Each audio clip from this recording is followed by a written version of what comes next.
Welcome back UG university YouTube channel. आज के इस वीडियो में हम देखेंगे डीएनए फिंगरप्रिंटिंग क्या होता है। तो डीएनए फिंगरप्रिंटिंग एक मॉलिक्यूलर टेक्निक है। इस टेक्निक में क्या होता है, कोई व्यक्ति मर चुका है तो उसके आइडेंटिफाई करने के लिए, कोई क्राइम केस हो गया है तो क्राइम इन्वेस्टिगेशन में किया जाता है, कोई रेप केस हो गया है तो रेप केस को पता लगाने के लिए डीएनए फिंगरप्रिंटिंग का उपयोग किया जाता है। तो डीएनए फिंगरप्रिंटिंग एक मॉलिक्यूलर टेक्निक है। इस टेक्निक के द्वारा व्यक्ति की पहचान की जाती है और प्रत्येक व्यक्ति का जो डीएनए होता है 99% लगभग सेम होता है। सिर्फ 0.1% प्रत्येक व्यक्ति का जो डीएनए होता है वो अलग होता है, डिफरेंट होता है।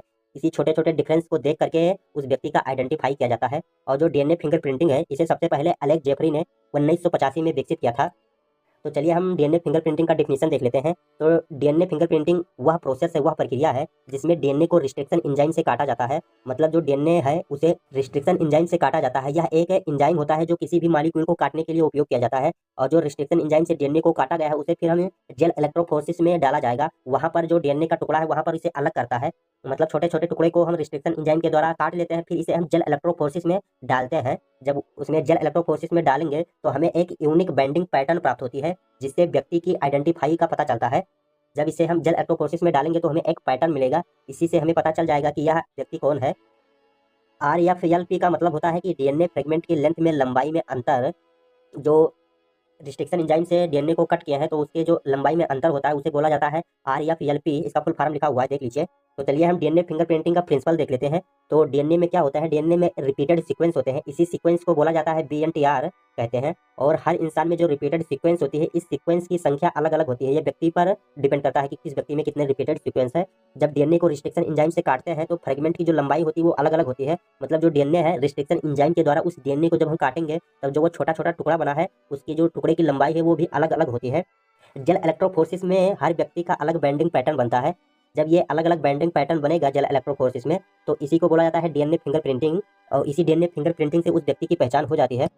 और डीएनए फिंगरप्रिंटिंग करने के लिए क्या क्या मटेरियल चाहिए, क्या क्या आवश्यक है। तो ब्लड, हेयर, पहले सबसे पहले क्या होना चाहिए, सिंपल होना चाहिए। तो सिंपल के रूप में क्या लेंगे, ब्लड लेंगे, हेयर लेंगे, कोई भी एक चीज ले लेंगे। फिर उसे क्या करेंगे, रिस्ट्रिक्शन एंजाइम लेंगे। रिस्ट्रिक्शन एंजाइम के हेल्प से उस डीएनए को हम क्या करेंगे, उसे काटेंगे। और फिर इसे काट करके हम एगोर जेल में डालेंगे। यहाँ पर क्या होगा, जेल में जब इसे डालेंगे तो जो डीएनए का टुकड़ा है ये अलग अलग सेपरेट हो जाता है। फिर हम इलेक्ट्रिक पावर का सप्लाई देंगे। सप्लाई इसलिए देंगे क्योंकि जो डीएनए होता है ये नेगेटिव चार्ज होता है। जब हम इसे पावर का सप्लाई देते हैं इलेक्ट्रिक जेल फोर्सेस में, तब जो डीएनए होता है ये एनोड की तरफ मूव कर जाता है, मतलब उधर ही चला जाता है। क्यों चला जाता है, क्योंकि जो डीएनए है या नेगेटिव चार्ज होता है और जो एनोड होता है वो पॉजिटिव चार्ज होता है, जिससे इन दोनों में अट्रैक्शन होता है। जब अट्रैक्शन होता है तो ये जो डीएनए का छोटा टुकड़ा है वो सेपरेट हो जाता है, मतलब अलग हो जाता है।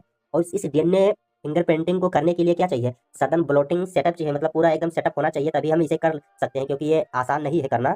तो चलिए हम जो डीएनए फिंगरप्रिंटिंग का पूरा स्टेप समझ लेते हैं कैसे की जाती है। तो सबसे पहले क्या चाहिए, डीएनए एक्सट्रैक्शन चाहिए, मतलब डीएनए निकालना चाहिए। मतलब सिंपल लेना चाहिए, सैंपल। सैंपल के रूप में ब्लड ले सकते हैं, या कोई भी चीज़ ले लीजिए और फिर इसे रिस्ट्रिक्शन एंजाइम के द्वारा कट कर दीजिए। जब इसे रिस्ट्रिक्शन एंजाइम से काटेंगे तो क्या करेंगे, फिर हम इसे जेल इलेक्ट्रोफोरेसिस में डालेंगे। मतलब जो छोटा छोटा टुकड़ा है रिस्ट्रिक्शन एंजाइम के द्वारा काटा गया है उसे हम जेल इलेक्ट्रोफोरेसिस में डालेंगे। वहाँ पर क्या होगा, जो छोटा टुकड़ा है वो आगे की तरफ मूव कर जाएगा। मतलब जो छोटा है वो जल्दी चलेगा, तेज चलेगा, और जो बड़ा टुकड़ा होता है वो पीछे रह जाएगा, ये स्लो चलता है। जिससे हमें क्या प्राप्त होता है, एक पैटर्न प्राप्त होता है। इसका फोर्थ पॉइंट देखिए, सडन ब्लॉटिंग। इसमें क्या होता है, जो जेल इलेक्ट्रोफोरेसिस में हम छोटे छोटे टुकड़े को डाले हैं तो जो छोटा टुकड़ा है वो आगे बढ़ चुका था और जो बड़ा टुकड़ा था वो पीछे रह चुका था। तो हम इस जेल इलेक्ट्रोफोरेसिस से जेल से डीएनए को एक लाइनोन मेम्ब्रेन पर ट्रांसफर कर देते हैं। और फिर यह स्टेप फिंगरप्रिंटिंग को साफ दिखाने में मदद करता है। जब हम इस पर ट्रांसफर करेंगे नाइलॉन मेम्ब्रेन पर तो हमें जो फिंगरप्रिंटिंग है वो साफ दिखता है। इस प्रकार से व्यक्ति की आइडेंटिफाई की जाती है, मतलब पहचान की जाती है। और चलिए हम देख लेते हैं जो डीएनए फिंगरप्रिंटिंग है इसका उपयोग क्या है, क्या क्या यूजेज है।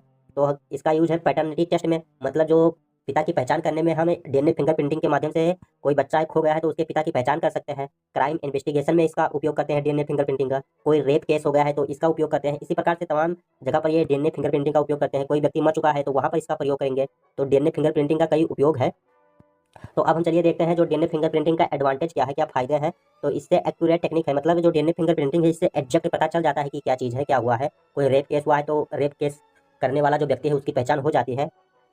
और इंडिविजुअल स्पेसिफिक पैटर्न बनता है। मतलब जो जेल इलेक्ट्रोफोरेसिस में डालते हैं तो जो एक यूनिक पैटर्न प्राप्त होता है वही चीज़ें यहाँ पर लिखी हुई है। और इसका लिमिटेशन है, मतलब ये टेक्निक समय लेता है प्रोसेस करने में, पूरा सेटअप करने में टाइम टेकिंग का प्रोसेस है। और ये एक्सपेंसिव होता है, काफ़ी विस्तार होता है। और इस टेक्निक में जो डीएनए फिंगरप्रिंटिंग है बहुत साफ सैंपल चाहिए। मतलब जो भी आप सैंपल लेंगे डीएनए फिंगरप्रिंटिंग को करने के लिए तो वो बहुत साफ होना चाहिए, साफ सुथरा होना चाहिए। इस प्रकार से हम डीएनए फिंगरप्रिंटिंग को कर सकते हैं। तो चलिए इस वीडियो को यहीं पर एंड करते हैं। अगर आपको वीडियो पसंद आया है तो वीडियो को लाइक कर दीजिए और चैनल पर पहली बार आया है तो चैनल को सब्सक्राइब कर दीजिए। Thank for watching my video.